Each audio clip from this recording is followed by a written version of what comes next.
teman-teman, terima kasih. Udah ada 22 orang. Nanti Jamie yang bantuin saya baca ayat-ayat ya. Oke. Ntar saya lagi rapi-rapi ini sebentar. Oma kalau minggu lalu kan buru-buru, minggu ini ndak buru-buru kan. Jadi nanti jadi setelah firman kalau ada yang mau bertanya dipersilahkan. Sangat. Itu background kamu itu Trace, Ya. itu salib mahkota di kepala Yesus. Iya. Tadi baru nyari dibantuin sama anak saya. Dapatnya keren banget begitu. Oke.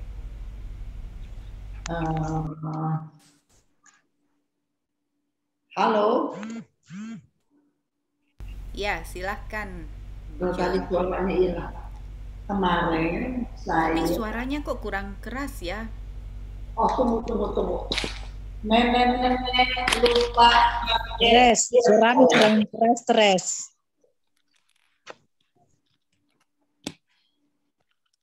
Tunggu.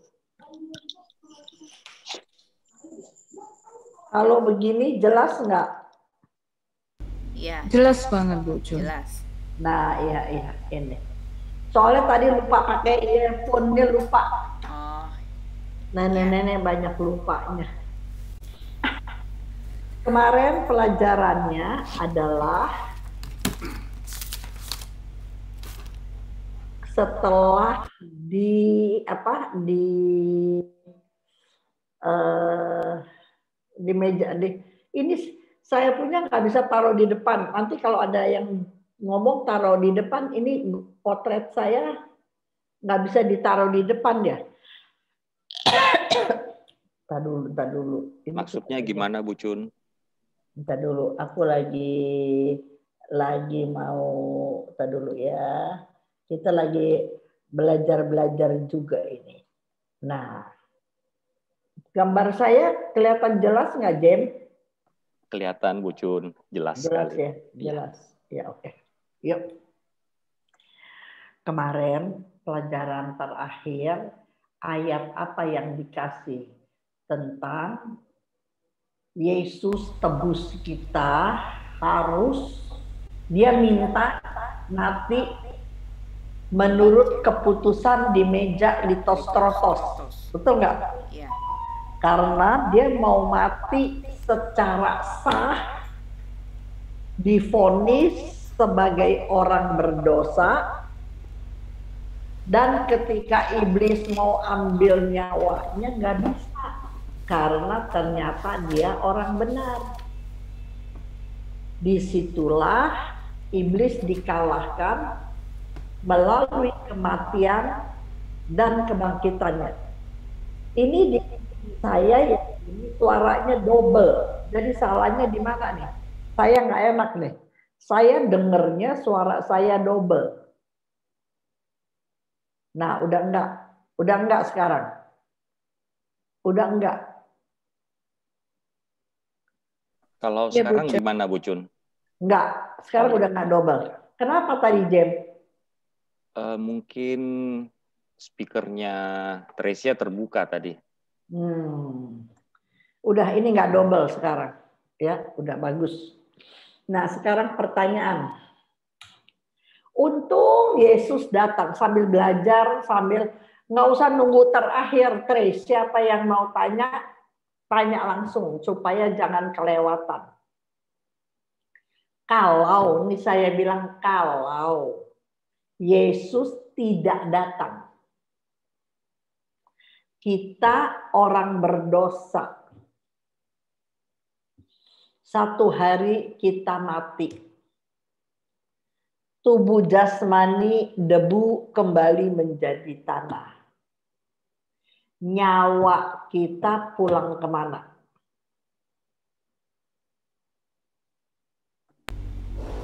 Bu Cun. Hah? Ke neraka. Ke neraka. Sekarang Kalau kita mati, nyawa kita pulang ke neraka. Kalau kita belum mati, tapi Yesus belum datang. Kita hidup, tetapi nyawa kita sama iblis. Dikuasai iblis. Digade sama iblis. Digade. Kata-katanya digade.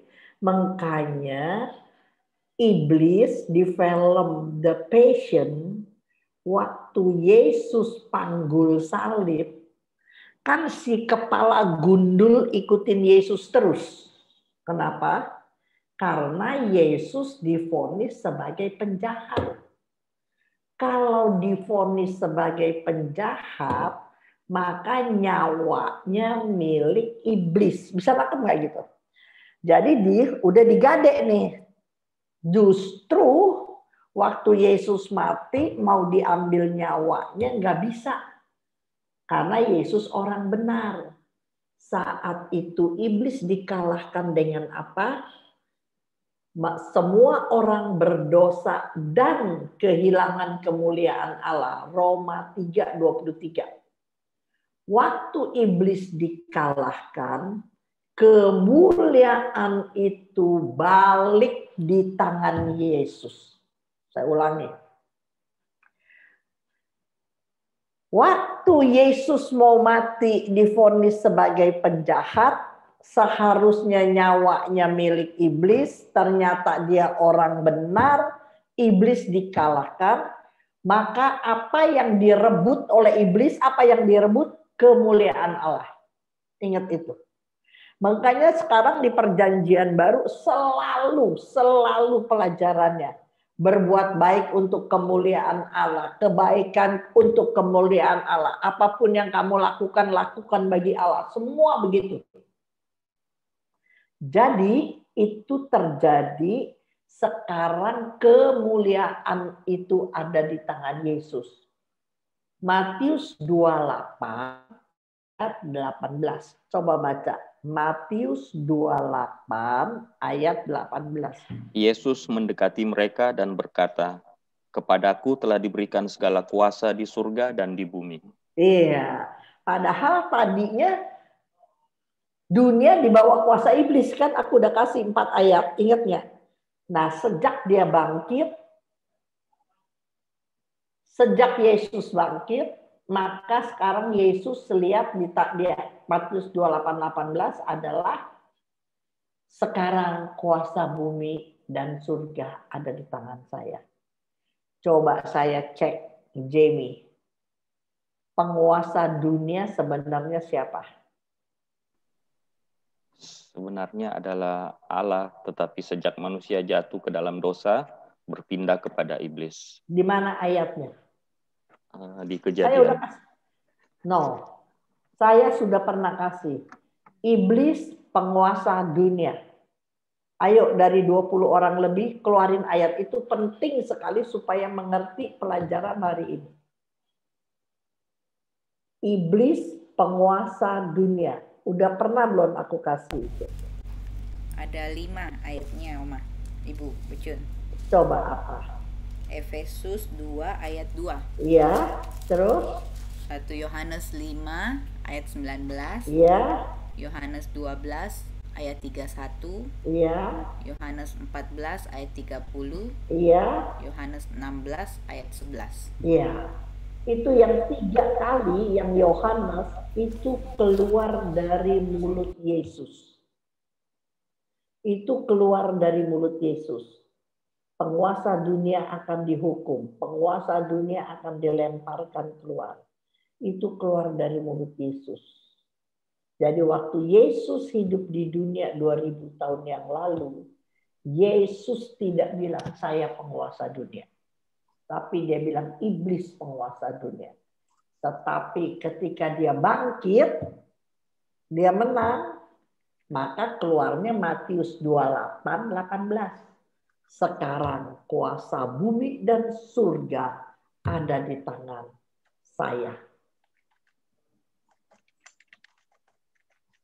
Bisa nangkep ya. Jadi hari ini teman-teman, kuasa bumi dan surga ada di tangan Yesus. Pertanyaan saya, kalau kamu jadi orang Kristen, tetapi hidupmu tidak di bawah payung Yesus Kristus, maka sikap hidupmu, tutur katamu dikuasai oleh iblis. Iya, pintar. Udah. Jamie udah bisa ngajar itu. Ya, saya puter-puter, kamu masih bisa jawab betul. Itu betul. Ya, diputer kayak apa? Jangan ragu. Hanya walaupun hari ini saya jadi orang Kristen Katolik, tapi kalau saya hidup tidak sesuai dengan firman Tuhan, tidak dikasih karunia Allah, maka sering kali cara hidup kita, omongan kita, Bapak kita bukan Yesus Kristus. Kalau kita tukang bohong, kita ngomong yang nggak bagus, ngomong seenak udel, coba baca Yohanes 8:44. Yohanes 8:44. Coba baca.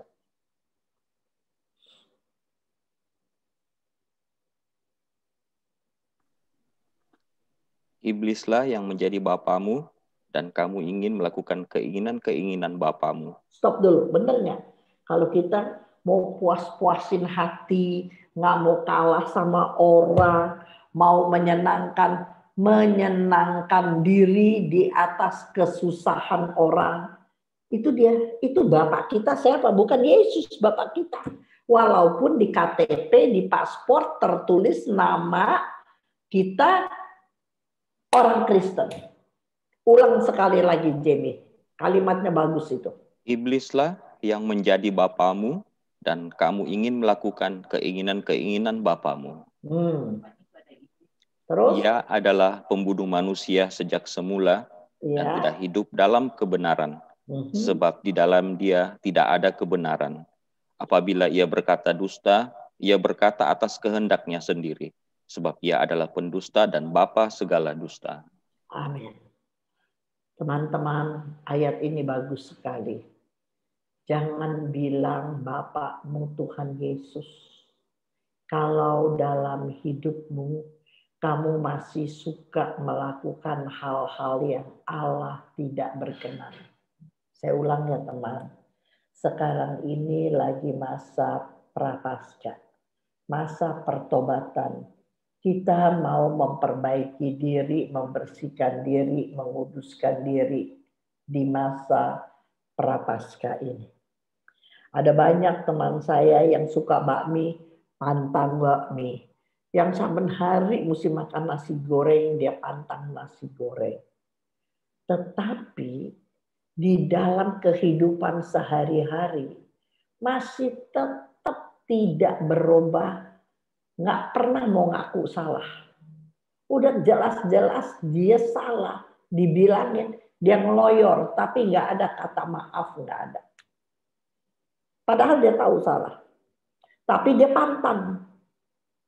Coba kamu pikir, dia melakukan seperti kalimat pertama, seperti Bapak melakukan. Apa yang melakukan Bapak? Memuaskan diri sendiri. Ingat ya, memuaskan diri sendiri gitu. Oke. Nah, udah. Nah, udah ya. Sekarang saya masuk lagi. Ini masih sore, soalnya di sini masih sore, baru jam 6. Jadi pembantu saya kasih aba-aba. Bapak mau makan sama apa, Bapak? Ini lagi jamnya makan suami saya kalau gini hari. Tadi saya lari-lari. Saya potong ya.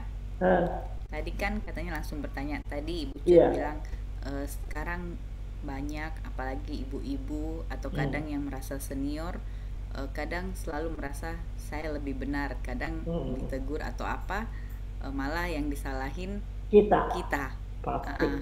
Jadi bagaimana kalau kayak gitu? Bukan kebetulan, Trace. Ada masanya Tuhan, kita harus melalui padang gurun. Bukan sama rekan pelayanan doang. Semua anak Tuhan, tekanan itu datang dari otoritas.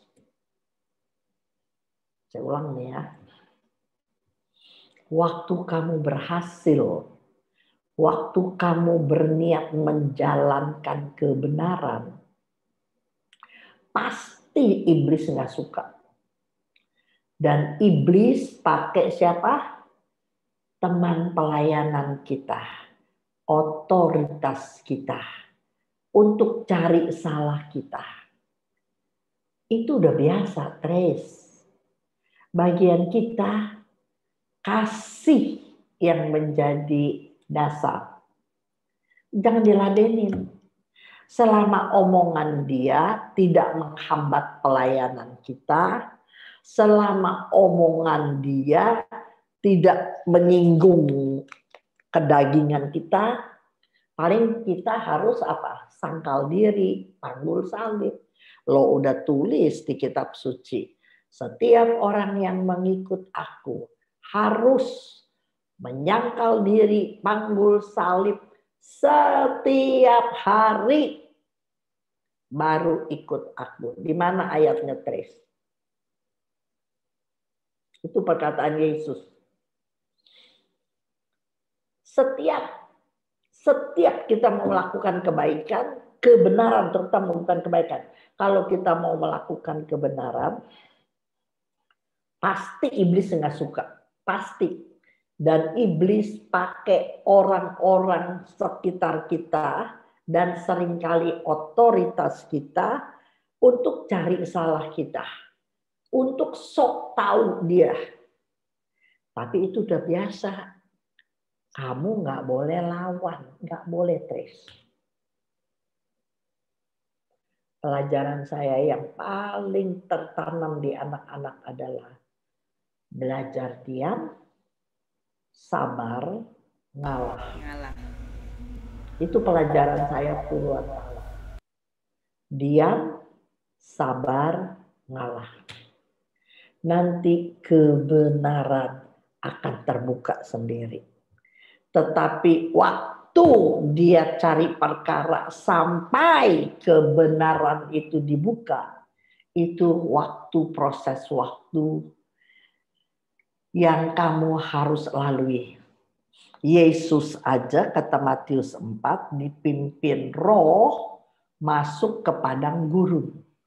Artinya setiap orang pasti melalui padang gurun. Tetapi ingat, karena Roh yang memimpin, walaupun ada binatang liar, walaupun ada segala macam tekanan, yang mimpin siapa? Roh. Coba betul nggak tuh Matius 4 ayat 1? Kalau saya tanya, Yesus masuk di padang gurun, siapa yang ajak? Jamie. Roh. Yesus habis dibaptis langsung masuk di padang gurun.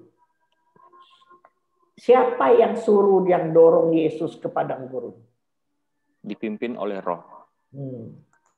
Tapi kalau kamu nggak baca kitab suci, pasti semua spontanitas bilang apa? Iblis, iblis, betul nggak? Yang bawa Yesus ke padang gurun, iblis. Padahal bukan. Yang pimpin Yesus masuk ke padang gurun adalah Roh. Tapi senang. Kalau dipimpin sama Roh, kita tinggal tunduk taat sama pemimpin. Kalau pemimpin kita Roh, firman Allah sendiri. Tetapi memang harus lewati padang gurun. Sampai sini Trace jelas enggak, Trace? Iya, jelas. Ya.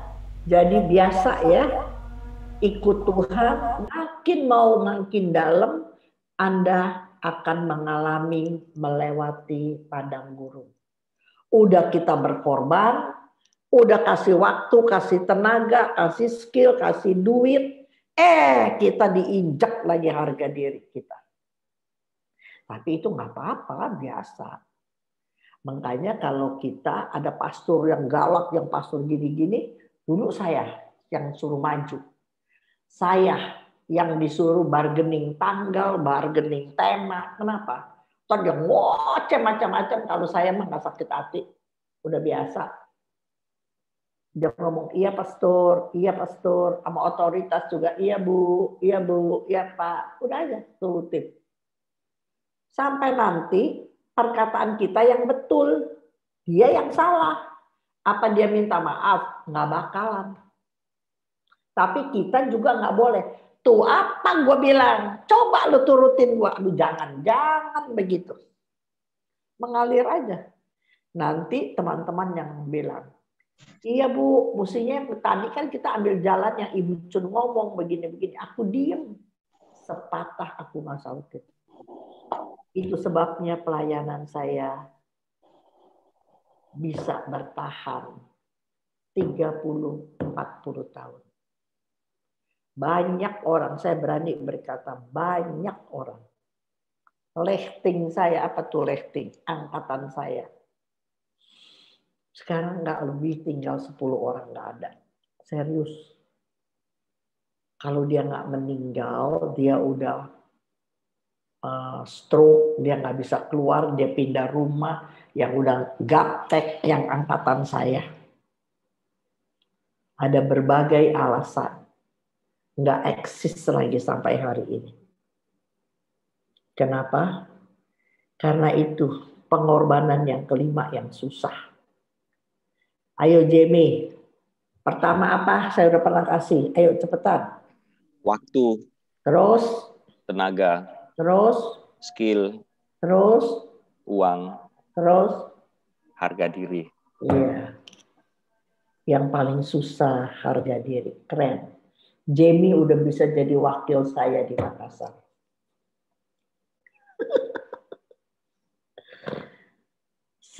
Kita jadi pemimpin. Ingat ya, orang yang hobi firman ini, satu hari Tuhan pasti kasih kepercayaan sama kita jadi pemimpin.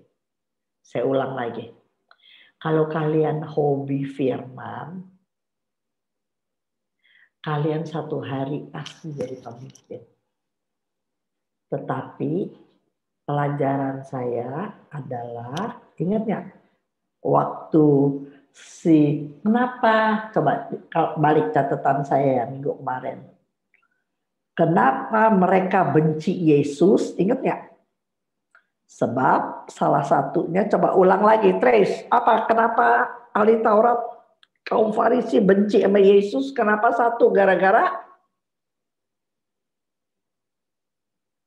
saya ulang terus.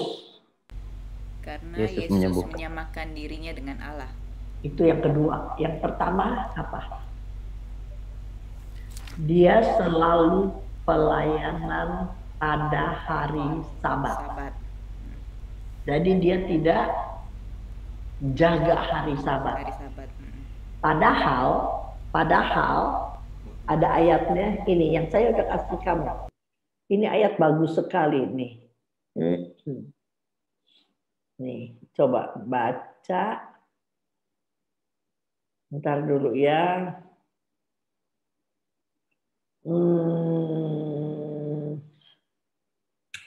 Ntar dulu. Mana dia tuh pelajaran itu? Yang Yesus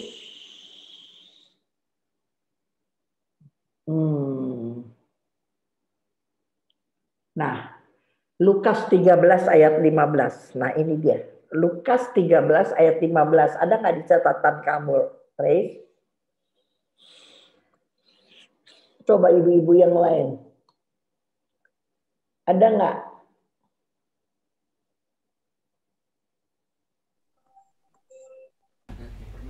Lukas 13 ayat 15. Iya. Saya baca ya. Iya. Tetapi Tuhan menjawab dia, katanya, "Hai orang-orang munafik, bukankah setiap orang di antaramu melepaskan lembunya atau keledainya pada hari Sabat dari kandangnya dan membawanya ke tempat minuman?" Jadi waktu dia ketemu Yesus, matiin mute, Trace. Waktu dia ketemu Yesus pasti siang atau sore atau kapan gitu kan. Ketangkep Yesus lagi melakukan pelayanan dan mujizat di siang hari. Tetapi Yesus bukan manusia biasa. Yesus Tuhan. Maka dia bilang, hai kamu orang munafik, tuh nggak munafik. Saya diomelin hari Sabat nggak boleh pelayanan. Saya di mana-mana diomelin tidak memelihara hari Sabat. Padahal kamu juga, kamu pagi-pagi udah lepasin lembumu, keledaimu di tempat minuman. Orang lain nggak ada yang tahu, tapi saya tahu. Bisa nangkep nggak?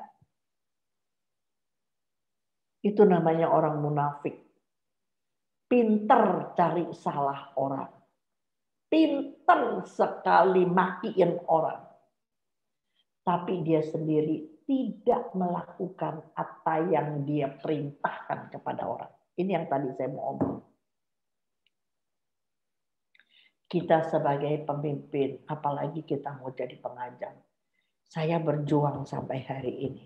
Saya nggak berani menghakimi atau menuntut orang melakukan kalau itu saya tidak bisa lakukan. Saya ulangi ya. Saya nggak berani ngomong yang macam-macam sama orang kalau hal itu saya tidak bisa lakukan. Misalnya saya bilang, kalian ya 1 jam 1 hari mesti bersama Tuhan. Kalian harus punya waktu pribadi sama Tuhan. Kalian harus baca firman. Kalau saya tidak lakukan, malu sama Tuhan. Pinter ngajar. Orang konseling sama saya, ibu-ibu, wah ribut kayak Tom and Jerry sama suaminya. Terus banyak saya omong, terus saya bilang, belajar ya Bu, belajar diem, belajar sabar, belajar ngalah Bu. Kira-kira. Tamu itu pulang, suami saya cari perkara di belakang. Saya malu kalau saya nggak diem, nggak sabar, nggak ngalah.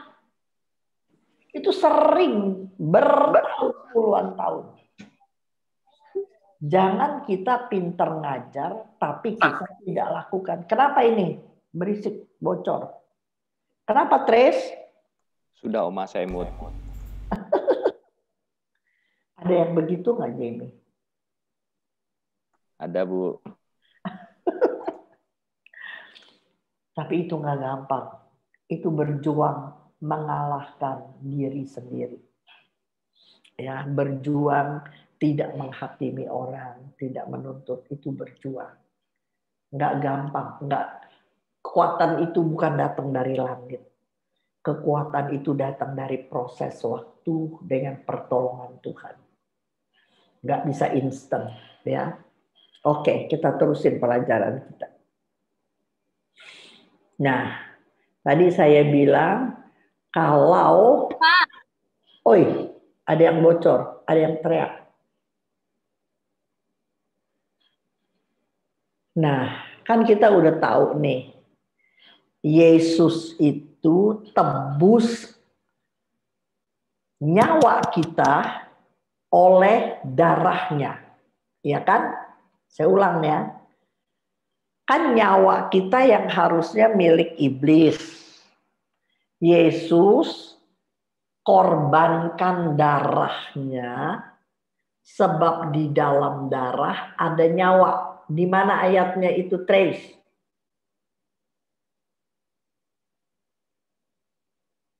Pertanyaan pelajaran kemarin itu. Kenapa Allah pencipta langit dan bumi menebus manusia berdosa harus korbankan nyawa? Padahal dia kan pencipta. Kita kan ciptaan. Kenapa dia mesti korbankan darahnya, nyawanya untuk tebus kita? Di mana ayatnya yang paling bagus di situ? Ada? Matius 28 ayat 18. Salah.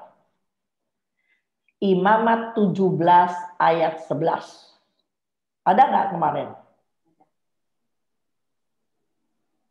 Karena nyawa makhluk ada di dalam darahnya, dan aku telah memberikan darah itu kepadamu di atas mezbah untuk mengadakan pendamaian bagi nyawamu. Ya. Karena darah mengadakan pendamaian dengan perantaraan nyawa. Amin.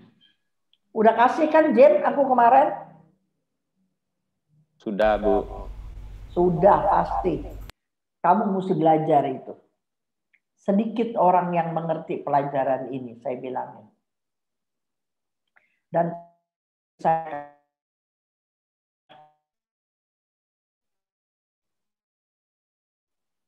kita adalah Allah yang maha adil.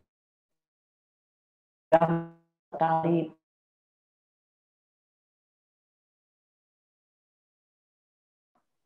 Oma, jaringannya kurang bagus. Oh ya? Saya udah pakai ini loh.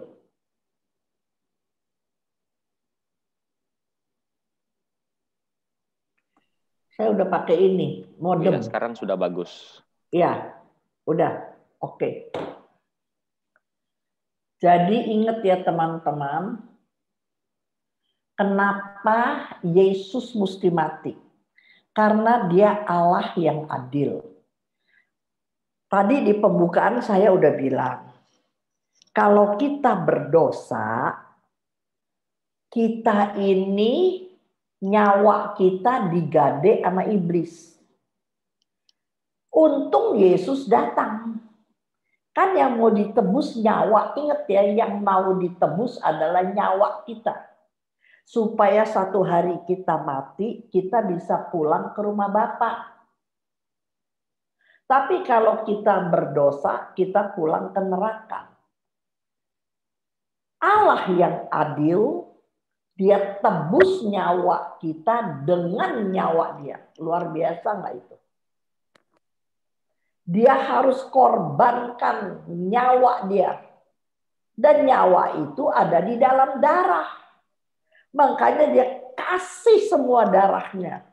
Sampai waktu dia udah disalib, ditombak, yang keluar dari lambungnya darah dan banyak air.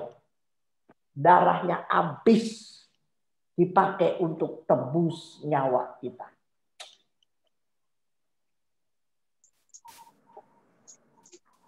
Itulah pengorbanan Yesus bagi kita. Ada yang mau ditanya, Trace? Cukup. Sementara Dada. Oke.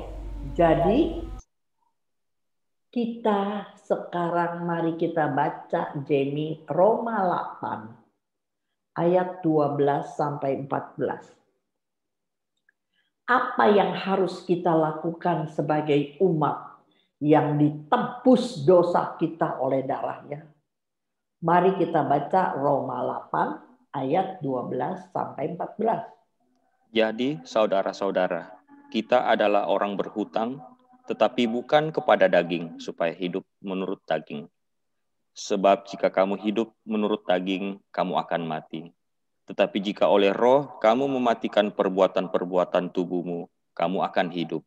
Semua orang yang dipimpin roh Allah adalah anak Allah. Amin. Coba bayangin. Jadi saudara-saudara, kita orang berhutang. Hutang apa, Jamie?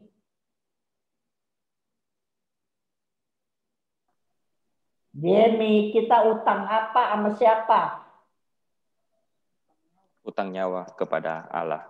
Iya, pintar. Kita utang nyawa kepada Tuhan. Jadi kalau kita punya hidup kita udah serahkan sama Tuhan, maka jangan lagi hidup menurut daging. Saya kemarin ada ayatnya, bagus sekali, saya mau kasih lagi sama kamu. Nih ya, entar dulu. Nah, nih, tar dulu. Ada bagus sekali. Sebentar. Bentar dulu ya. Bentar dulu. Bagus sekali. Aduh, nenek-nenek suka taruhnya di mana itu ya. Bentar dulu, sebentar lagi.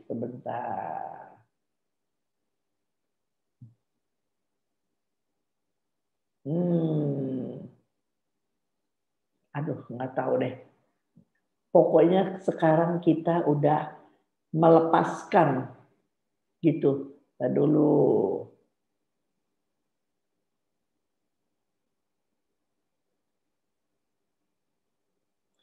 Aduh, udah nggak ketemu tuh nenek-nenek, nggak usah pakai lagi, tapi penasaran, kepengen aku kasih, tau nggak gitu. Sahabat Garuda mengusahakan korban lagi, ada wasiat itu nggak usah. Coba saya udah kasih, coba Efesus 2 ayat 1 sampai 3, coba. Efesus 2 ayat 1 sampai 3. Kamu dahulu sudah mati karena pelanggaran-pelanggaran dan dosa-dosamu. Kamu hidup di dalamnya karena kamu mengikuti jalan dunia ini. Iya, karena kita kamu penguasa dunia ya, ingat ya. Terus karena kamu mentaati penguasa kerajaan angkasa, yaitu roh yang sekarang sedang bekerja di antara orang-orang durhaka. Ya. Sebenarnya dahulu kami semua juga terhitung di antara mereka. Ketika kami hidup di dalam hawa nafsu daging dan menuruti kehendak daging dan pikiran kami yang jahat. Pada dasarnya kami adalah orang-orang yang harus dimurkai sama seperti mereka yang lain. Amin. Itu jelas sekali ya. Kita jadi orang berhutang, saya mesti taruh ayat itu di sini nih. Sebentar, saya mau langsung masukin. Nenek-nenek kalau nggak dimasukin ini ayat, ntar gue lupa lagi. Efesus 2 ini mesti masuk di bawahnya itu. Supaya lain kali aku bisa langsung ngajar. Nah, aku demennya kalau sama PA, orang-orang PA udah kenal gaya saya. Dah, oke. Nah, kita orang berhutang ya. Karena kita berhutang nyawa kepada Tuhan, jangan hidup lagi menuruti kehendak daging. Kolose 2 ayat 13-14. Ayo, Jamie baca lagi. Kolose 2, 13-14. Kamu juga, meskipun dahulu mati oleh pelanggaranmu, dan oleh karena tidak disunat secara lahiriah, telah dihidupkan Allah bersama-sama dengan Dia, sesudah Ia mengampuni segala pelanggaran kita, dengan menghapuskan surat hutang yang oleh ketentuan-ketentuan hukum mendakwa dan mengancam kita, dan itu ditiadakannya dengan memakukannya pada kayu salib. Iya. Jadi kita sama nih ya, ini 3 ayat semua isinya sama. Dulu kita orang berdosa, melakukan pelanggaran-pelanggaran, sebenarnya menurut surat kita itu harus digade sama Yesus, sama iblis. Tapi oleh darah Yesus, dia yang tebus. Galatia 3:13 juga ayat hafalan, coba Jamie baca. Galatia 3:13.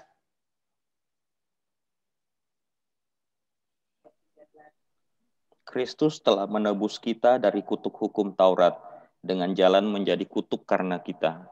Sebab ada tertulis, terkutuklah orang yang digantung pada kayu salib. Amin. Luar biasa apa enggak tuh? Ya. Dia sebenarnya kita punya surat hutang. Kalau kita berdosa, kita punya surat hutang sama iblis. Tetapi ditebus, makanya kata-katanya ditebus. Apa kemarin aku bilang, Jamie? Apa artinya ditebus? Dibayar lunas. Salah, itu dibeli. Kalau dibayar lunas tuh namanya dibeli. Ditebus, apa ditebus? Digadai. Iya digade, namanya digade, tapi sekarang ditebus. Tadi kan aku udah ngomong, jadi artinya bertahun-tahun kita ngomong Yesus penebus, penebus, penebus. Penebus itu apa coba?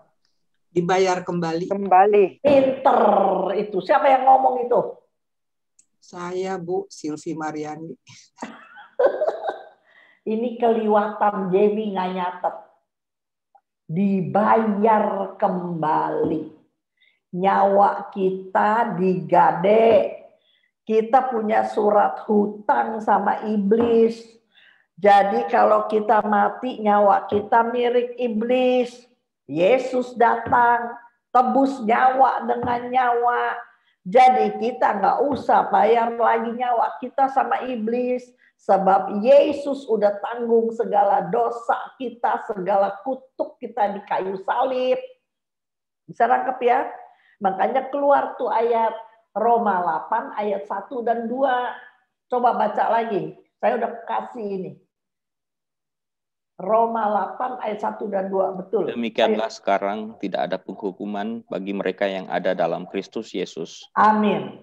Roh yang memberi hidup. Stop dulu. Sekarang tidak ada lagi penghukuman hukum Taurat bagi orang yang percaya Yesus. Ingat nggak saya bilang? Misalnya ada para narapidana di Nusa Kambangan. Besok mau ditembak mati atau di kursi listrik. Pasti malam hari ini orang Katolik didatangi pastor, pasti. Maka di malam terakhir dia kasih perminyakan juga, pengakuan dosa juga, ngaku dosanya semua, diampuni sebagai wakil dari Tuhan di dalam nama Yesus. Maka besok dia tetap ditembak mati, tetapi tubuhnya harus menerima dosanya. Dosa, dia mesti ditembak. Tetapi nyawanya selamat. Bisa nangkep nggak nih teman-teman? Ingat penjahat di sebelah Yesus. Dia penjahat. Sebagai penjahat, dia harus mati di salib. Tetapi detik terakhir dia mengakui Yesus, dia bilang, kalau ada di surga saya ikut ya. Yesus janji apa? Hari ini juga engkau bersama aku di Firdaus. Bisa nangkep nggak nih sampai sini? Pelan-pelan. Mau mati, makanya orang kalau mau mati langsung dapat perminyakan, betul nggak? Dia ngaku dosa segala. Dia tetap mati karena penyakit, karena dosanya. Tetapi jiwanya selamat. Makanya Roma 8 ayat 1 bilang, tidak ada penghukuman orang yang di dalam Yesus Kristus. Ayat keduanya terusin, Jamie. Roh yang memberi hidup telah memerdekakan kamu dalam Kristus dari hukum dosa dan hukum maut. Hukum dosa dan hukum maut apa artinya, Jamie? Hukum dosa itu hukum Taurat. Hukum dosa dan hukum maut. Jangan bilang hukum dosa doang. Hukum dosa dan hukum maut adalah hukum Taurat. Ya. Sebab dosa maut. Ingat nggak saya cerita? Orang berzina aja maut. Ingat nggak? Gitu. Tetapi itu semua perbuatan kalau kita akui di dalam nama Yesus, maka darah Yesus sudah mengampuni kita. Ingat ya, jadi kita orang berhutang. Yesus udah hapus surat hutang kita di atas kayu salib. Mari kita baca ini nggak usah. 2 Kor 5 ayat 20. 2 Kor 5 ayat 20. Jadi kami ini adalah utusan-utusan Kristus, seakan-akan Allah menasihati kamu dengan perantaran kami. Dalam nama Kristus kami meminta kepadamu, berilah dirimu didamaikan dengan Allah. Aduh, keren nggak nih gitu? Berani nggak Jamie sekarang ganti kaminya pakai saya? Coba baca. Jadi saya ini adalah utusan-utusan Kristus. Seakan-akan Allah menasihati saya dengan perantaran. No. Saya seakan-akan Allah menasihati kamu dengan melalui perantaraan saya. Terus? Dalam nama Kristus, saya meminta kepadamu, berilah dirimu didamaikan dengan Allah. Keren nggak sih? Ini tugas kalian loh. Tugas kita. Semua orang yang sadar dosanya diampuni oleh Tuhan, kita orang berhutang nyawa sama Yesus, maka Anda dan saya harus berubah sedemikian rupa tutur kata, sikap hidup kita, supaya kita menjadi imitation of God. Aku udah kasih belum tuh? Efesus 2 ayat 1 apa Efesus 5 sih? Efesus, coba baca Efesus berapa tuh ya? Kita adalah, coba baca dulu. Aku nggak tahu ada di mana, kelamaan aku baca. Coba kamu cari, Jamie bantuin saya. Coba baca Efesus 5 ayat 1 apa coba? Efesus 5 ayat 1, sebab itu jadilah penurut-penurut Allah seperti anak-anaknya kekasih. Ya udah, stop aja dulu. Jadilah penurut-penurut Allah. Bahasa Inggrisnya lebih jelas. Menjadi imitation of God. Anda dan saya harus menjadi imitasi Allah. Bahasa sederhananya lagi, kalau orang lihat Jamie, lihat Trace, lihat Maria, lihat saya, orang harus melihat ada Yesus di dalam kita. Dari mana? Dari tutur kata dan sikap hidup kita. Jangan main-main, teman. Kita punya hak jadi anak. Tapi kita punya tanggung jawab sebagai anak. Saya ulangi. Kita punya hak menjadi anak-anak Allah. Karena kita hidup dipimpin oleh Roh Allah, tetapi kita juga punya tanggung jawab menjadi imitation of God.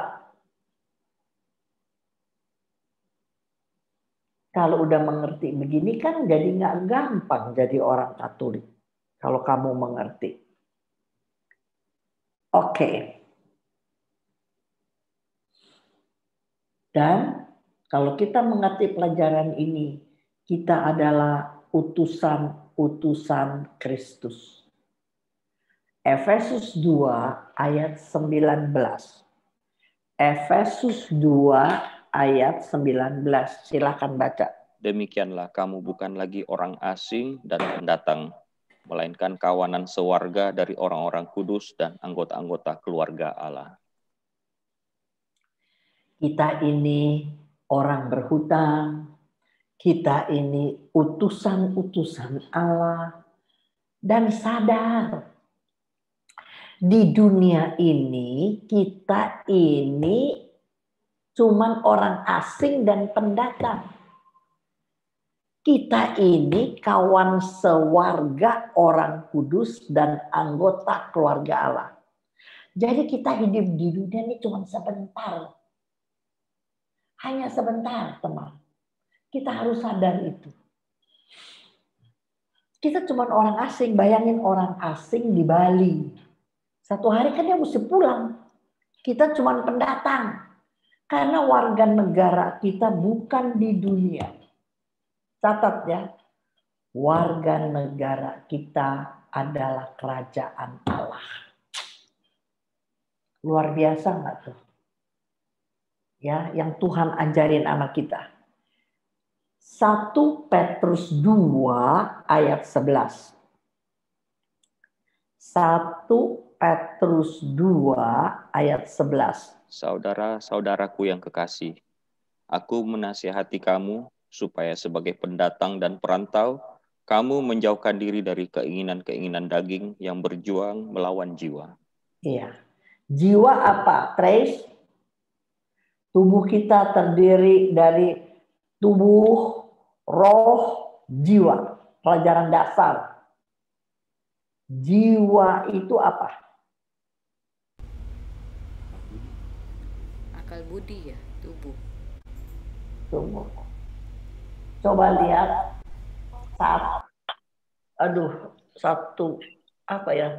satu Tesalonika 5:23. Coba baca Jamie, betul apa enggak? 1 Tesalonika 5:23. Coba. Antara hati dan akal budi ya. Pikiran. Ya. Jiwa itu ya setiap hati, perasaan, akal budi, pikiran. Kalau itu yang mengangkut. Iya, pikiran, perasaan, dan kehendak. Kehendak ya. 3. Catat ya. Ini penting sekali. Jiwa itu terdiri dari pikiran. Kan kayak binatang. Pelajaran saya, ingat ya, binatang punya pikiran. Makanya dia bisa dididik jadi artis, Sirkus. Karena dia punya pikiran. Dan dia punya kehendak. Kalau dia berbuat bagus, dikasih makan. Itu flipper, ingat nggak? Suruh lewati lingkaran api. Waktu dia nggak bisa lewatin, dia berenang ke pengasuhnya bilang gini, no, ayo muter lagi. Dan si flipper tahu diri, dia nyemplung lagi, dia naik lagi, kalau dia kuak. Terus si pelatihnya kasih ikan di ember kecil, masukin di mulutnya. Bisa dididik karena binatang punya jiwa dan tubuh. Tetapi manusia lebih lagi. 1 Tesalonika 5:23. Punya roh. Allah adalah roh. Manusia dikasih roh supaya bisa berelasi dengan Allah yang adalah roh.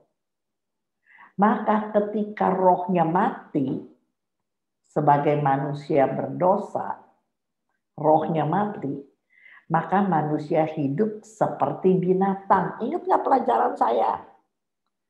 Mazmur 49 ayat 13, ayat 21. Perjanjian barunya 2 Petrus 2 ayat 12. Manusia hidup, tubuhnya modelnya kayak manusia. Tetapi pola pikirnya kayak binatang. Itu ada ayat loh, bukan aku kesimpulan loh. Ada ayatnya. Kalau berupa kesimpulan saya nggak berani omong. Tetapi ada ayatnya. Manusia dengan segala kegemilangannya nggak bisa bertahan pada tawaran dan godaan iblis. Maka dia sama seperti hewan. Jadi kita kembali. Ingat ya, saudaraku yang kekasih, aku menasehati kamu. Kita ini cuma pendatang, di dunia cuma pendatang. Kita cuma perantau. Jadi hidup kita cuma 80 tahun. Paling-paling 70 tahun. 80 tahun udah bagus, udah bonus. Satu hari kita pulang. Kerajaan Allah itu kekal. Masa yang sedikit ini kita nggak berani berkorban supaya ketika kita mati kita masuk kerajaan yang kekal.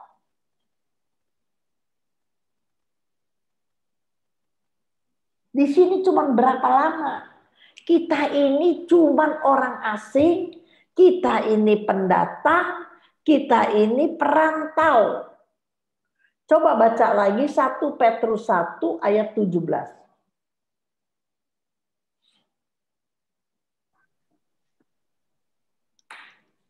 Dan jika kamu menyebutnya Bapa, yaitu Dia yang tanpa memandang muka menghakimi semua orang menurut perbuatannya, maka hendaklah kamu hidup dalam ketakutan selama kamu menumpang di dunia ini. Kita cuma jadi apa? Numpang. Coba teman, luar biasa nggak sih ayat-ayat yang keluar? Kita nih di dunia cuma numpang. Serakah-serakah bakal apa? Numpang, namanya kita numpang di rumah orang, mesti tahu diri. Coba ada orang numpang di rumah kamu, nggak tahu diri, seenaknya aja. Pakai barang seenaknya, ngomong seenaknya, berkelakuan seenaknya. Tuhan bilang kita ini imitasi Allah. Kita cuma sebentar di dunia. Maka kita harus berubah sedemikian rupa supaya kita bisa menghasilkan buah jiwa untuk kita bawa kepada kerajaan Allah. Sedikit aja hari ini kamu rubah pikiran kamu. Kita penumpang di dunia, kita perantau, kita orang asing, kita pendatang. Sebab kerajaan kita kerajaan surga. Amin. Kalau kamu sadar ini sepenuhnya, aduh, hidup ini nggak ada apa-apa. Tulis ya, kalau kita tahu tujuan hidup kita, kalau kita mengerti tujuan hidup kita, hidup jadi sederhana. Amin nggak, Jamie? Amin. Kalau kita tahu tujuan hidup kita, ngerti tujuan hidup kita, hidup jadi sederhana kok. Nggak mau yang neko-neko, nggak mau ngotot-ngotot. Marah boleh marah, tapi jangan marah-marah.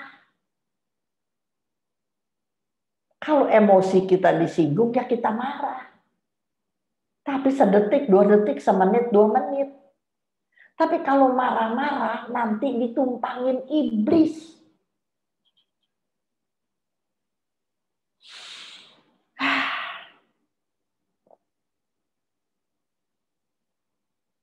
Jadi sebagai orang yang menumpang di dunia ini, kita harus menempatkan diri secara benar. Kita harus mengerti apa yang dikehendaki oleh pemilik kehidupan ini. Tuhan adalah pemilik kehidupan ini. Kita dilahirkan cuma menumpang. Orang asing, perantau. Kalau kita belajar firman Tuhan, kita setia, maka kita menjadi imitasi Allah. Sehingga kalau orang lihat ada Allah di dalam kehidupan kita, maka kita bisa mampu membawa banyak orang kepada kapling di surga. Sama kan hari Sabtu kalau kita lihat TV dulu, bukan sekarang ya, zaman pandemi udah berubah. Setiap Sabtu ada tuh properti mengiklankan properti dia. Ini dekat MRT, ini dekat sekolahan Katolik, ini dekat pasar, ini dekat mana. Di dalam properti saya ada ini, ada ini, ada ini. Salesman, sales girl, properti. Dia jualan kapling di properti itu. Anda dan saya, kita jualan kapling sorga. Kita harus tahu di kapling sorga gimana. Gak ada air mata, ada pujian penyembahan. Kita akan masuk sorga, ada yang kepala gundul, ada yang pakai mahkota. Kita mesti tahu. Dan kita imitasi Allahnya, kita salesman-nya, sales girl-nya. Maka kehidupan kita harus menarik. Supaya banyak orang mau beli kapling melalui kita. Kapling di sorga. Kalau kitanya nggak jadi imitation of God, hidup kita nggak jadi teladan, bagaimana kita bisa ajak orang masuk kerajaan Allah?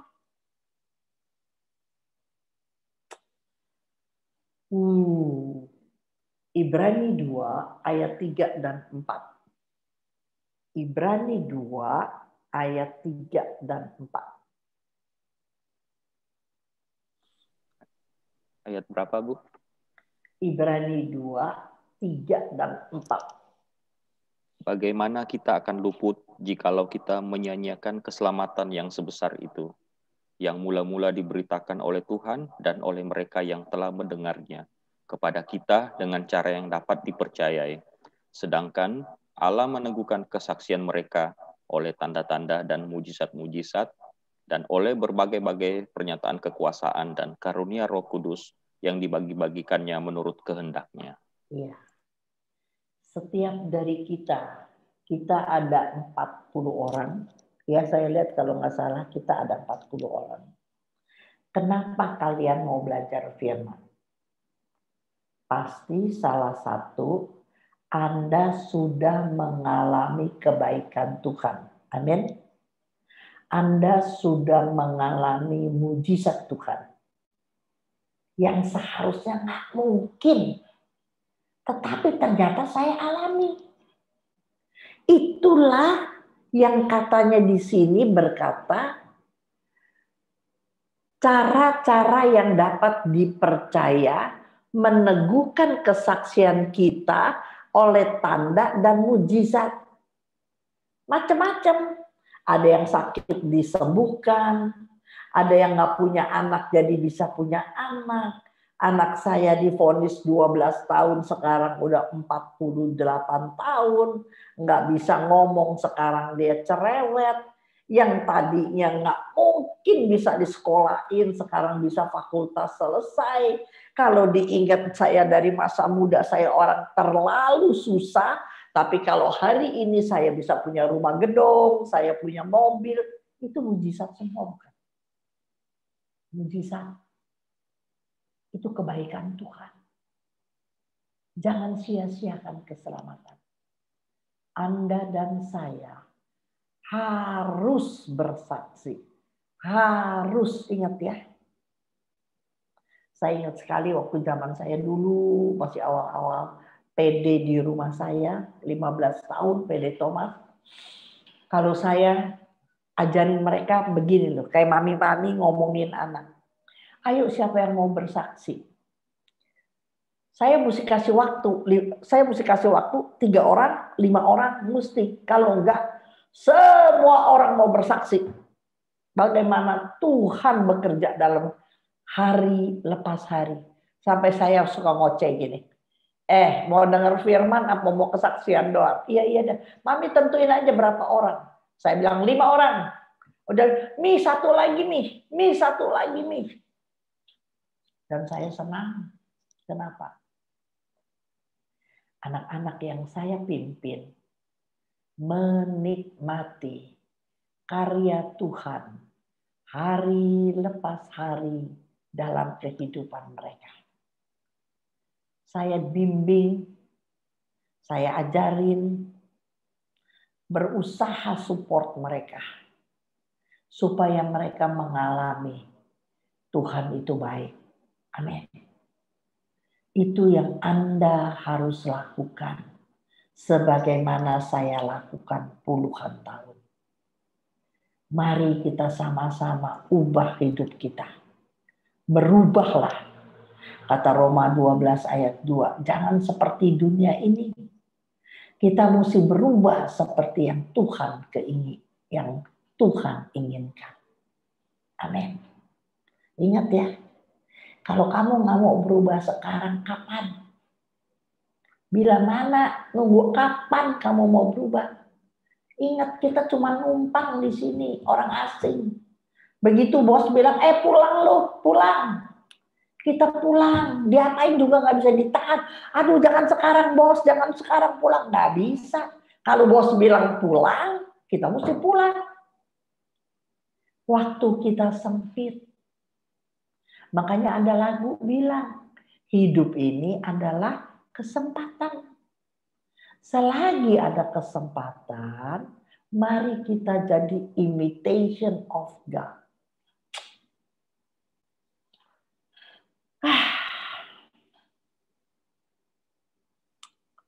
Oke.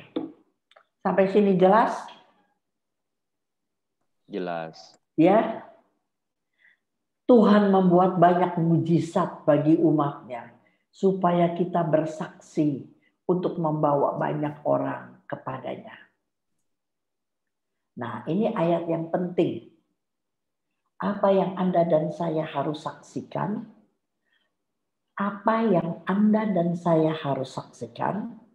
Lukas 24 ayat 47-48.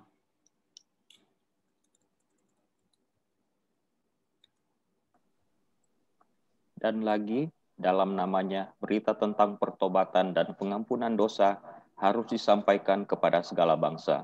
Amin. Terus, mulai dari Yerusalem, kamu adalah saksi dari semuanya ini. Keren nggak ini? Apa yang saya omong, ini ada dasar ayatnya. Apa yang harus kita saksikan? Kita saksikan bagaimana Tuhan ampuni dosa kita.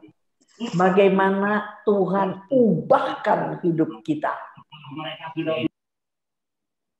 Anda dan saya adalah saksi dari semuanya itu. Banyak orang pergi ke persekutuan ya teman. Ayatnya apa-apa dia udah lupa lagi. Keluar dari ruangan juga dia udah lupa lagi ayatnya di mana. Makanya kalau saya bilang catat. Kalau saya selalu bandel. Saya selalu keras kalau saya mau orang PA harus catat. Karena dia keluar rumah juga dia udah lupa ayatnya. Tapi yang dia tidak lupa adalah kesaksiannya. Betul nggak? Kesaksian bagaimana yang mustahil itu terjadi. Bagaimana Tuhan sentuh dia. Bagaimana dia mengalami mujizat. Cerita-cerita itu orang tangkap dan bawa pulang. Makanya setiap orang harus bersaksi. Sebab lain. Ibu Cun. Oi. Ya, tadi kan Ibu Cun bilang di PA-nya lebih banyak sharing daripada dengerin firman. Bagus banget. Sementara biasa kadang kita kalau disuruh sharing, aduh semua pada nunduk, kamu aja, nggak ada yang mau sharing. Jadi gimana tips-tipsnya biar berani gitu, dan mungkin juga bisa ini ayatnya bagi ini ayatnya nih, Ibrani dibuat ayat 3 dan 4. Saya baca lagi ya, saya yang baca ya. Matiin. Kalau nyala trace punya, saya double suaranya. Coba dengerin teman-teman yang 43 orang sekarang. Bagaimana kita akan luput jikalau kita mensia-siakan keselamatan yang sebesar itu. Jadi kan kita terima nih keselamatan. Kita mau dosa kita diampuni, kita mau berubah. Tetapi ada tindakan. Manusia itu harus dengar kesaksian. Dia bilang gini, mula-mula kan Tuhan yang ngomong, diberitakan oleh Tuhan. Dan jadi sejajar oleh mereka yang telah mendengarnya. Kita kan udah dengar firman. Kepada kita dengan cara yang dapat dipercayai. Pasti dipercayai. Karena aku yang alami kok punya anak cacat. Aku bukan ngomong dia si A, si B. Makanya kalau kesaksian bukan tante saya, mertua saya, bukan. Kalau kesaksian itu saya yang alami. Jadi dengan cara yang dapat dipercaya. Nanti Allah meneguhkan kesaksian saya oleh tanda-tanda dan mujizat-mujizat. Saya kalau mau cerita panjang. Dulu mami saya tinggal di saya. Rumah besar dijual karena mami tinggal sendirian. Anaknya semua banyak punya rumah udah. Tapi KTP mami ditaruh di rumah saya. Jadi barang-barang mami yang mana tuh taruhnya di rumah saya. Karena apa dia pilih ke rumah saya? Karena dia kesian Edson yang di kursi roda ini. Saya suka pergi. Dalam setahun kira-kira ada 2 bulan, 3 bulan saya nggak di rumah. Tapi nggak langsung 10 hari, 5 hari, berapa hari. Kira-kira 2 bulan aja dah saya nggak ada. Saya punya pembantu, saya punya sopir. Tapi kan kalau ada mami lain, ya kan? Mami yang liatin, mami yang jagain, mami yang belanjain, mami gitu. Tahu nggak teman? Kenapa saya berani pergi tinggal-tinggal? Nomor satu, saya punya iman. Kedua, suami saya sudah di dalam Tuhan. Nggak mungkin saya tinggal begitu lama kalau suami saya masih muda.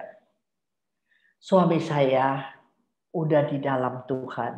Kita punya kelompok sharing. Kita punya komunitas yang selalu kumpul di rumah saya. Waktu saya pulang, 10 hari pulang, seminggu pulang, saya melihat mujizat-mujizat yang Tuhan buat melalui Edson. Yang tadinya nggak bisa ngomong begitu bisa. Yang tadinya nggak bisa dulu pakai ileran, selaber, bisa dilepas, ilernya hilang. Yang dulu pakai safety belt, sekarang bisa nggak pakai safety belt. Dulu kursi rodanya ada pegangannya. Lama-lama dibuka pegangannya, sekarang dia bisa duduk. Jadinya balancingnya bagus. Tuhan meneguhkan kesaksian saya oleh tanda-tanda dan mujizat-mujizat. Oleh berbagai-bagai pernyataan kuasa dan karena Roh Kudus saya tahu. Setiap orang mengalami mujizat yang beda-beda. Dan dibagi-bagikan Tuhan menurut kehendaknya. Sekarang saya mau tanya teman-teman. Kalau Tuhan udah buat mujizat luar biasa, sebenarnya Tuhan punya maksud nggak? Tuhan punya maksud supaya kita bersaksi. Karena melalui kesaksian banyak orang datang kepada Yesus. Nih, baca kitab suci. Ada enggak Yesus menyembuhkan seseorang cuman berduaan sama si penderita? Ada enggak? Coba ceritain yang udah pernah baca firman. Ada enggak Yesus cuman berduaan? Ada enggak? Enggak ada, Bu. Enggak ada. Semua di hadapan orang banyak. Di perapatan jalan sembuhkan janda dari Nain anaknya mati. Buat melipat gandakan 5 roti 2 ikan. Waktu melakukan Bartimeus. Waktu lakukan orang keluar dari kolam Bethesda. Semuanya di hadapan orang banyak. Bakal apa? Ketika orang melihat mujizat, maka orang percaya. Dengerin ya teman, kamu berdosa. Saya mau bilang kamu berdosa. Aduh. Kalau Tuhan sudah buat mujizat, terus mulut kamu mingkem, kamu berdosa. Ada dasar ayatnya. Coba baca kalau nggak salah ya. Yakobus 4 ayat 17. Coba baca dulu Jamie, betul apa enggak?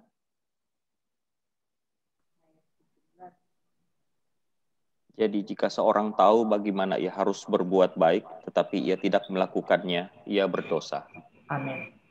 Berbuat baik nggak kepada orang, supaya orang datang kepada Yesus, supaya datang kepada kerajaannya. Siapa tahu orang-orang di depan kamu lagi mengalami kayak kamu. Tetapi dia nggak tahu jalan keluarnya, dia lagi galau.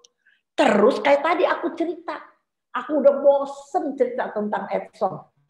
Tetapi kalau aku habis cerita, walaupun orangnya ratusan, ada aja 1 orang, 2 orang datang sama saya. Aduh Bu, adik saya punya anak cacat begini, dia mesti gimana Bu ya? Bu, saya punya anak cacat tapi saya malu. Ada aja. Kamu berdosa, serius. Kalau kamu tidak mau bersaksi, bagaimana Allah menolong kamu? Pakai bahasa lain lagi bisa begini, kata Tuhan begini. Ini sih kata saya, bukan kata Tuhan. Ini kata Ibu Cun. Alah, gue capek dah. buat mujizat sama lu, Jamie. Gue buat mujizat buat pulang kali, lu mingkem melulu, capek gue. Bisa nangkep nggak begitu? Bisa. Bukan banggain diri, Tuhan. Kalau saya menolong Jamie, saya kepengen mama saya disebut, saya berdosa, mau tinggikan diri sendiri. Tapi ada puluhan ayat, saya bilang ya, puluhan ayat. Nanti kita masuk. Kamu adalah saksi-saksiku, ada banyak puluhan.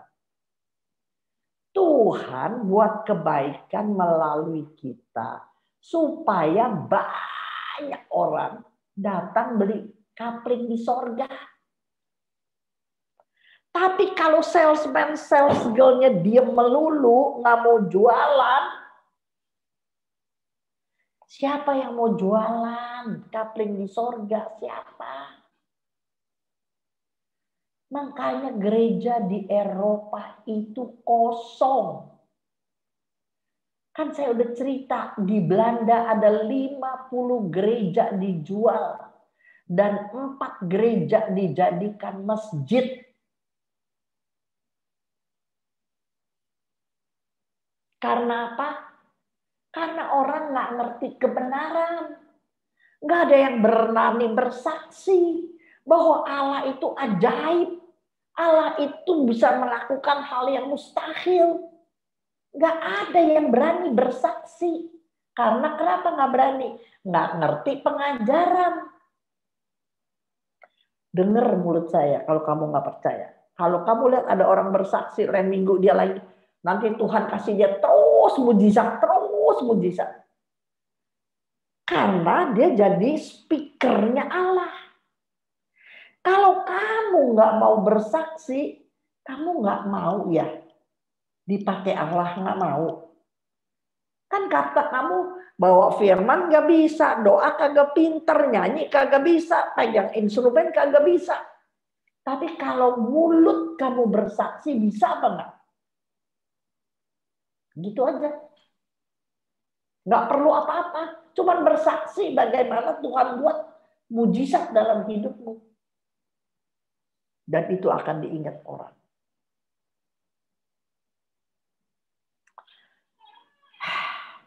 Terakhir, satu, jadi ingat ya,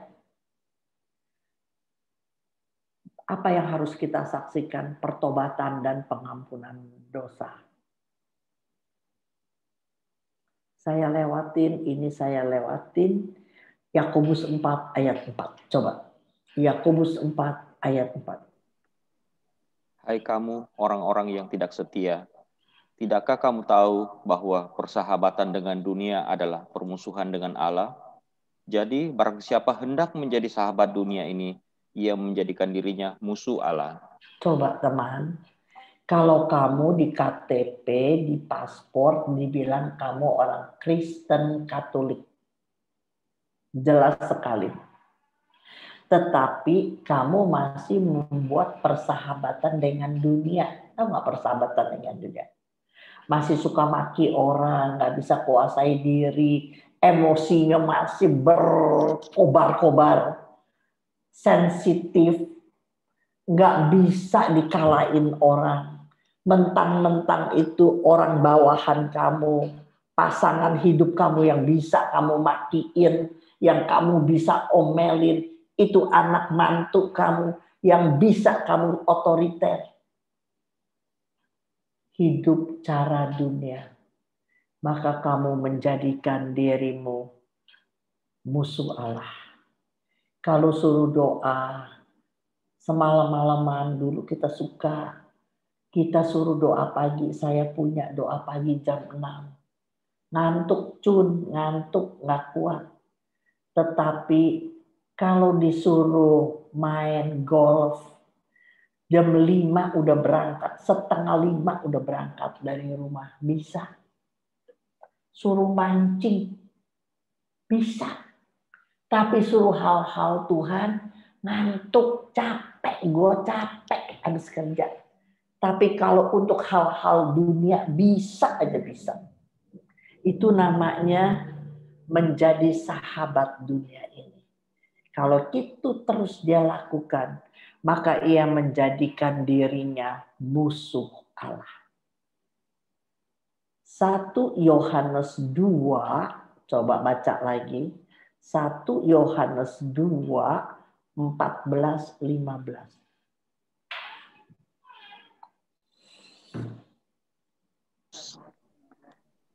Aku menulis kepada kamu, hai anak-anak, karena kamu mengenal Bapa. Aku menulis kepada kamu, hai Bapa-bapa, karena kamu mengenal Dia yang ada dari mulanya. Aku menulis kepada kamu, hai orang-orang muda, karena kamu kuat dan firman Allah diam di dalam kamu, dan kamu telah mengalahkan yang jahat. Janganlah kamu mengasihi dunia dan apa yang ada di dalamnya. Jikalau orang mengasihi dunia, maka kasih akan Bapa tidak ada di dalam orang itu. Wih, jelas nggak tuh? Kalau tadi dia bilang kamu menjadi sahabat dunia, menjadikan dirinya musuh Allah. Tetapi kalau orang masih hidup cara dunia, mengasihi dunia pakai cara dunia, kasih akan Bapa tidak ada di orang itu. Ingat nggak? Semua untuk dunia. Kan mesti pilih mengabdi kepada Bapa apa kepada Tuhan atau kepada Mamon. Mamon bukan duit doang. Hal-hal dunia juga yang ujung-ujungnya duit.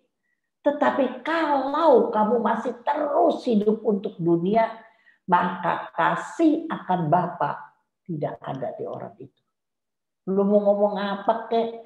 Biar puasa kek, biar mau pantang kek lagi ini bertobat. Misa kek saben pagi, rosario kek 3 kali. Tetapi masih hidup secara dunia, nggak bisa dikekang mulutnya, emosinya nggak bisa dikekang. Sesungguhnya kasih Bapa nggak ada di orang itu. Ini kata ayat, bukan kata Ibu Cuy, kata ayat. Aduh, jelas sekali ini hari pelajarannya ya. Yakobus 4 ayat 8 berkata begini. Sebelum saya ambil penutup. Penutup ada 3 ayat, tapi ini ayat Yakobus 4 ayat 8. Mari kita baca. Mendekatlah kepada Allah dan Ia akan mendekat kepadamu. Tahirkanlah tanganmu, hai kamu orang-orang berdosa, dan sucikanlah hatimu, hai kamu yang mendua hati. Lihatin ya, sucikan hatinya bukan kamu jahat, bukan. Udah kelas kita, di kelas kita artinya kita yang udah hobi firman, yang kita udah suka berdoa, kita yang udah suka tolong orang gitu. Di satu sisi. Tetapi dosa, hai kamu yang mendua hati. Mau ikut Tuhan, mau ikut dunia. Ini juga dosa. Ikut Tuhan secara jasmani. Tetapi yang dilihatnya, yang dilakukannya, yang keluar dari mulut bibirnya adalah perkataan dunia.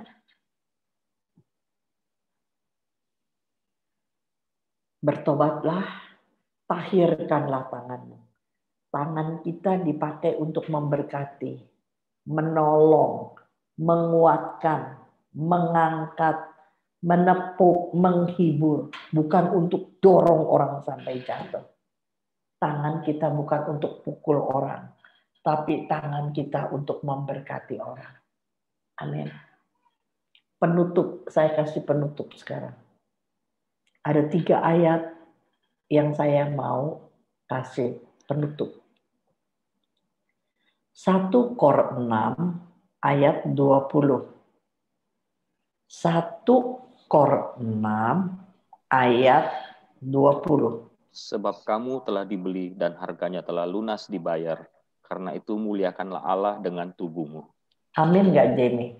Amin. Kalau kamu sadar, semua orang harus bilang amin. Ingat itu. Kita udah dibeli. Ada lagu jangan. Bukan dengan emas perak, tetapi dengan darah yang mahal. Di mana itu ayatnya? Siapa yang tahu? Nah kalau aku lagi PA, aku bilang gini, ayo siapa yang tahu? Gua kasih goban. Gitu. Kalau aku lagi PA. Siapa yang tahu itu? Petrus itu. 1 Petrus 1 ayat 18-19. 1 Petrus 1 ayat 18-19. Lagu itu pakai ayat ini. Coba baca. Sebab kamu tahu bahwa kamu telah ditebus dari cara hidupmu yang sia-sia, yang kamu warisi dari nenek moyangmu. Itu bukan dengan barang yang fana, bukan pula dengan perak atau emas, melainkan dengan darah yang mahal, yaitu darah Kristus, yang sama seperti darah anak domba, yang tak bernoda dan tak bercacat. Amin. Coba pelajari ini serius, teman. Maka Tuhan akan mengubah mindset kamu. Saya percaya. Belajar serius pelajaran ini. Ini aja dipelajari.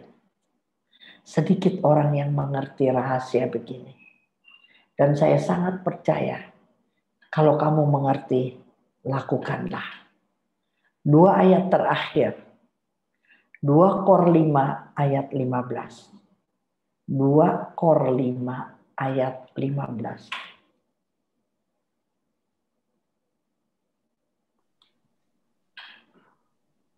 Dan Kristus telah mati untuk semua orang, supaya mereka yang hidup tidak lagi hidup untuk dirinya sendiri, tetapi untuk Dia yang telah mati dan telah dibangkitkan untuk mereka.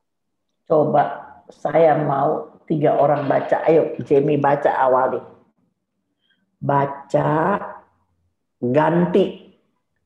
Kristus telah mati untuk saya supaya saya. Ayo ulang sekali lagi. 2, 3. Dan Kristus telah mati untuk saya, supaya saya yang hidup tidak lagi hidup untuk diri saya sendiri, tetapi untuk Dia yang telah mati dan telah dibangkitkan untuk saya. Aduh, keren gak sih? Coba 1 orang, ada yang namanya Lina ya. Lina, coba baca, ada kitab suci gak di depan kamu? Kalau nggak Lina, Jack Hamdani. Ada, saya kepengen lihat. Jack Hamdani atau Lina, siapa duluan?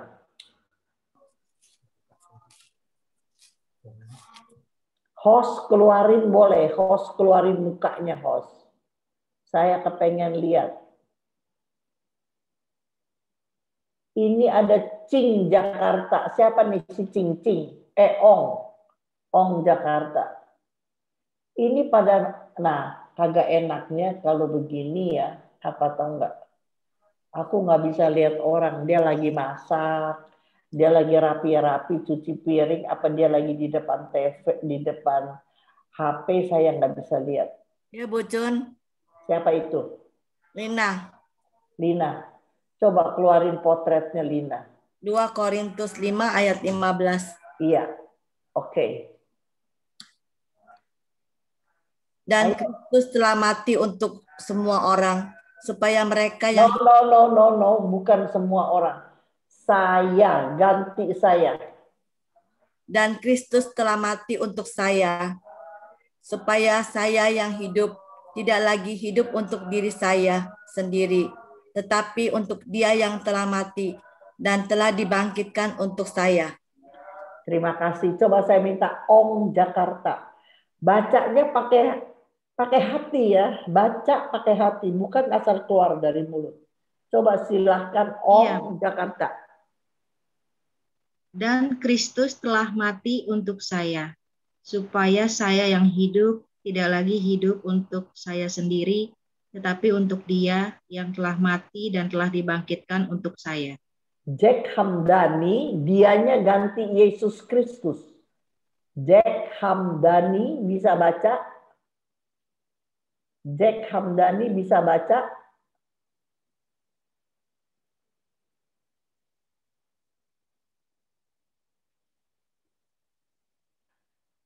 Benny Antono. Benny bisa baca Benny? Dan Kristus telah mati untuk saya, supaya mereka yang hidup. Kok mereka? Dari mana mereka?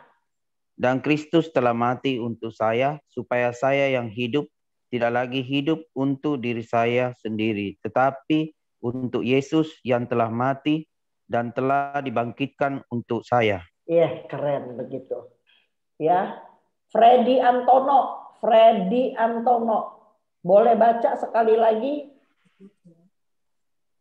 Dan Kristus telah mati untuk saya, supaya saya yang hidup tidak lagi hidup untuk diri saya, tetapi untuk Yesus.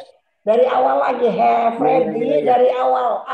Jangan grogi dong, tenang aja, tenang, Freddy. Dan Kristus telah mati untuk saya, ya, supaya saya yang hidup tidak lagi hidup untuk saya, tetapi untuk Yesus. Salah, nggak boleh, satu kata salah juga nggak boleh. Freddy, tenang sedikit. Tenang, Freddy, tenang. Sekali lagi, 2, 3. Dan Kristus telah mati untuk saya, supaya saya yang hidup tidak lagi hidup untuk diri saya.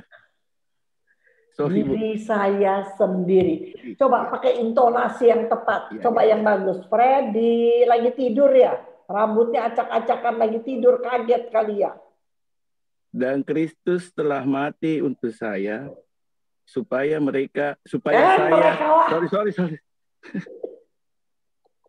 Dan Kristus telah mati untuk saya, supaya saya yang hidup tidak lagi hidup untuk saya sendiri, tetapi untuk Yesus. Dan telah mati, dan yang telah mati dan telah dibangkitkan untuk saya. Iya. Ini baru bangun tidur kali Freddy ya. Rambutnya acak-acakan. Jadi pasti lagi tidur gitu ya. Coba baca sekarang. Arvin baca 1 Yohanes 3 ayat 16. Saya minta diganti juga kata-katanya. 1 Yohanes 3 ayat 16. Yes. Demikian yang kekal. Salah. 1 Yohanes 3. Jadi bukan Yohanes 3 loh ya. 1 Yohanes 3 ayat 16. Coba mulai Jamie dulu yang baca. Coba Jamie baca dulu. 1 Yohanes 3 ayat 16. Coba baca dulu. Demikianlah kita ketahui kasih Kristus, yaitu bahwa Ia telah menyerahkan nyawanya untuk kita. Jadi kita pun wajib menyerahkan nyawa kita untuk saudara-saudara kita. Ya, lihat nggak, Freddy? Stopnya mesti di tempat yang pas kalau bicara, ya. Yesus menyerahkan nyawanya untuk kita, jadi kita pun wajib, hukumnya wajib ini. Dengerin teman-teman. Nining, ayo baca Nining, Sri Nining ya tadi ya. Ayo, pakai diganti sekarang, ganti. Kitanya ganti saya. Sri Nining, coba baca. Ayo, Mami. Ketika kasih, demikianlah saya ketika kasih Kristus, demikianlah saya ketahui kasih Kristus. Ya. Yang tenang Nining, Sri, ngomongnya yang tenang. 2, 3. Demikian ketahui kasih Kristus, yaitu bahwa Ia telah menyerahkan nyawanya untuk saya. Jadi saya pun wajib menyerahkan nyawa saya untuk saudara-saudara saya. Iya. Arvin, udah dapat baca Arvin? Ayo Arvin, belum baca tadi. 1 Yohanes 3 ayat 16 ya Oma ya? Ya. Oke. 1 Yohanes 3 ayat 16. Demikianlah kita ketahui kasih Kristus, yaitu bahwa Ia telah menyerahkan nyawanya untuk saya. Iyanya ganti Yesus dong. Coba ganti yang bagus. Pakai bahasa yang bagus supaya nancep di hati kamu.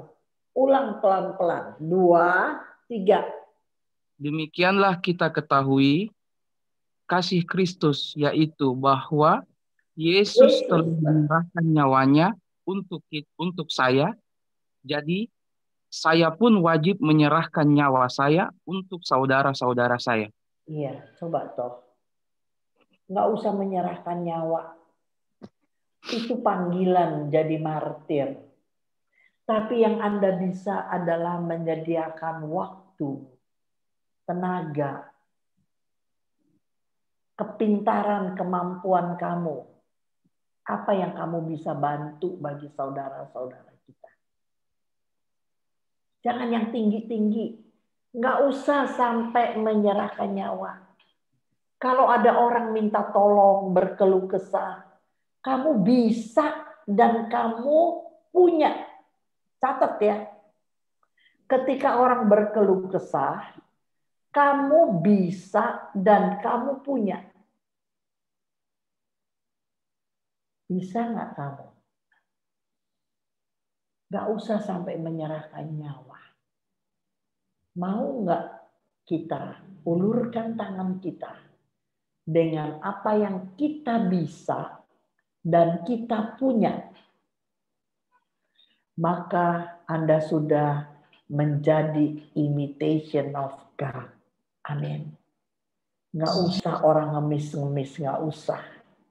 Nggak usah orang pakai sindir-sindir.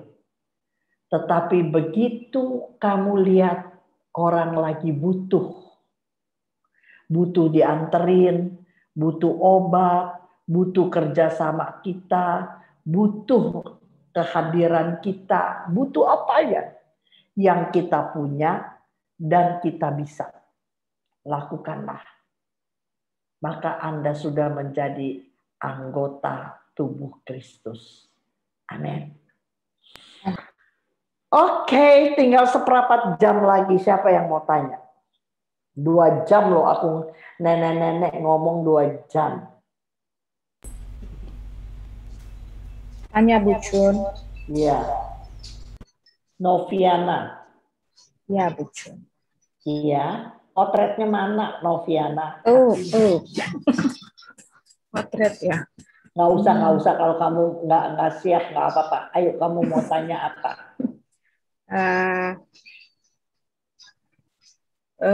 Bagaimana caranya menjadi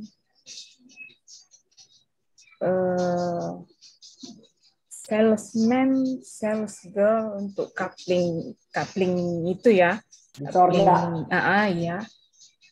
Di zaman sekarang, karena kita tahu sendiri tawaran penguasa dunia sekarang ya luar biasa heboh, luar biasa hedon, luar biasa gila lagi. Kasih Bu Chun. Kalau saya bilang nomor 1, kamu berbuah pertobatan dulu. Coba pelajaran saya yang dulu kamu buka-buka. Kita dulu bertobat. Jangan kita lah seperti salesman, sales girl, properti juga. Dia nggak langsung bisa ngomong. Dia mesti belajar untuk mengetahui apa rencana kapling-kapling yang mau dijual. Dia mesti belajar bertanya. Dia mesti ngomong sama developernya. Emang di sini ada apa? Nanti mau dibangun apa? Ada sekolahan apa? Dia ada kereta, ada segala. Dia mesti tahu tentang kapling dulu. Properti yang dia mau jual. Sama kita. Kita juga mesti tahu dulu kapling di sorga belajar dari firman Tuhan. Firman Tuhan ngomong apa? Jadi kita nomor 1 mesti punya hobi baca firman. Itu nomor 1. Punya hobi baca firman. Kedua, kita harus bina relasi dengan Allah melalui doa. Iya dong, mesti punya relasi yang baik dong sama developernya, sama yang punyanya dong. Betul nggak? Jadi kalau kita udah banyak doa, kenal sama Tuhan, baca firman Tuhan, maka entar Anda lihat Novi. Tuhan akan mengubah mindset kamu. Perlahan-lahan dulu. Memang kita tinggal di negara Islam terbesar. Tetapi nggak usah menjangkau yang di luar batas kemampuan kita. Bagaimana dengan keluarga kamu? Apakah mereka sudah lahir baru? Itu saja. Teman-teman baik kita, orang tua, saudara, apakah sudah di dalam Tuhan? Nggak usah cari orang yang susah-susah. Mereka giat nggak ke gereja? Mereka giat nggak baca firman? Mereka bertekun nggak dalam kebenaran? Mereka baru kamu bisa ajak kalau kamu menjadi teladan. Bisa nangkep, Novi? Ini proses yang panjang, Novi. Jangan sampai kita jualan kapling, tapi kita nggak ngerti kapling yang kita jual. Nanti kalau orang tanya apa, kita kagak tahu. Jelas, Novi? Jelas sekali, Bu. Oke. Ada yang mau tanya lagi? Ayo. Saya tanya, Ma. Iya. Tadi Oma bilang mulai dari dalam keluarga atau orang terdekat. Iya. Tapi menurut pengalaman itu ngajak keluarga susah banget, lebih mudah ajak orang lain. Seperti di Alkitab kan Yesus ditolak di kampungnya sendiri, lebih dihargai di kampung orang. Betul. Gimana itu? Nggak apa-apa. Banyak berdoa bagi orang yang di dalam rumah, bagi orang yang dekat. Kamu lihat coba Kisah Rasul 1 ayat 8. Kisah Rasul 1 ayat 8.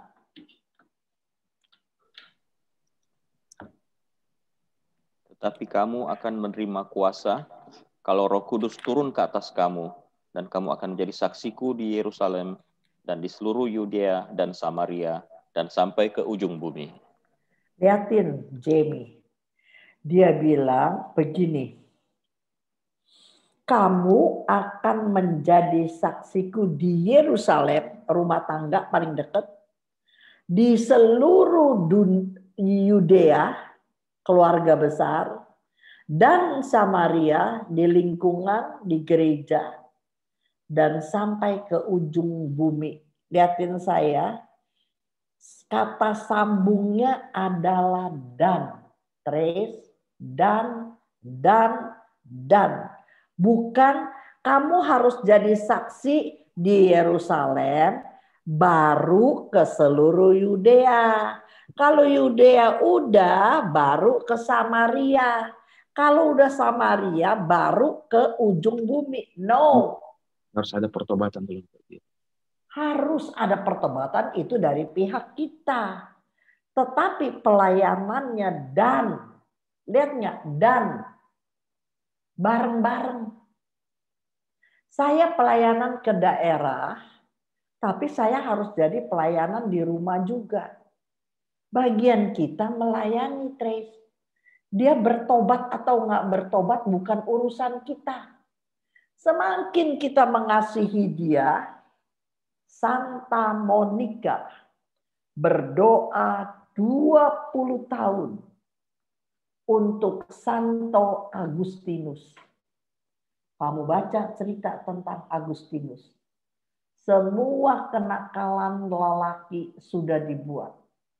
Putus asa maminya. Tapi maminya mengandalkan Tuhan dan terus bertekun tanpa lelah. 20 tahun nggak main-main. Agustinus bertobat. Bukan hanya jadi biarawan, tetapi dia jadi pujangga gereja. Dan pujangga gereja Agustinus bukan diakui di Katolik saja. Nama Agustinus sering disebut di gereja-gereja lain. Sebagai pujangga gereja, dia mengajar yang luar biasa.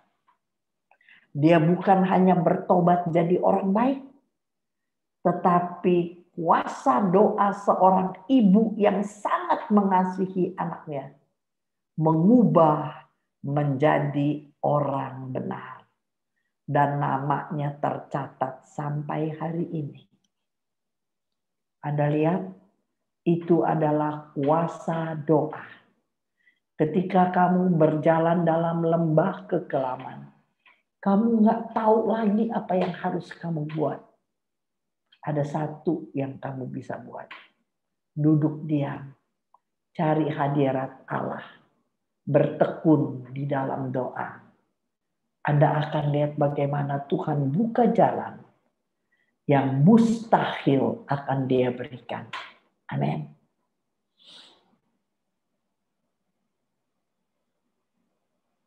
Yang penting yang Tuhan lihat proses usaha kita, bukan hasil. Saya ulangi ya. Yang Tuhan lihat adalah proses kita, bukan hasil. Kalau hasil lain-lain dong. Saya penginjilan di kota besar lebih enak. Nah, orang yang di desa nggak punya HP aja nggak punya, apalagi laptop, apalagi segala.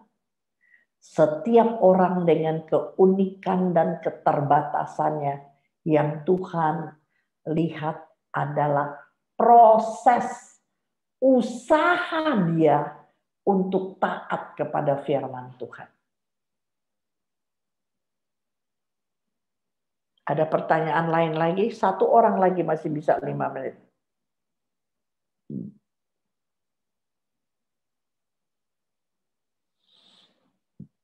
Kalau nggak ada, kita tutup. Ini Welly siapa? Ini Welly Sunter bukan? Willy. Bukan ya? Ada yang namanya Willy di situ, Jamie. Iya Bu, ada namanya Willy. Willy-nya Willy siapa tuh? Kurang tahu juga. Willy Sunter kali.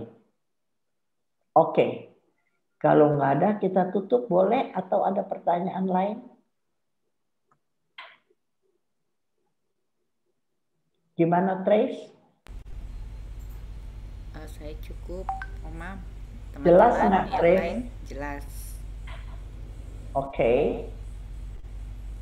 Yang lain mungkin ada yang mau bertanya, satu lagi.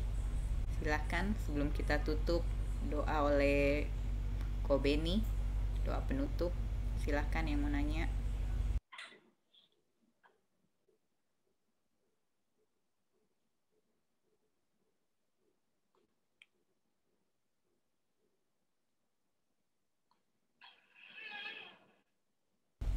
Oke, Ibu Mary, nggak ada lagi?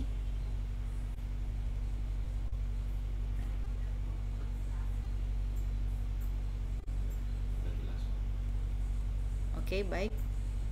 Kalau nggak ada lagi,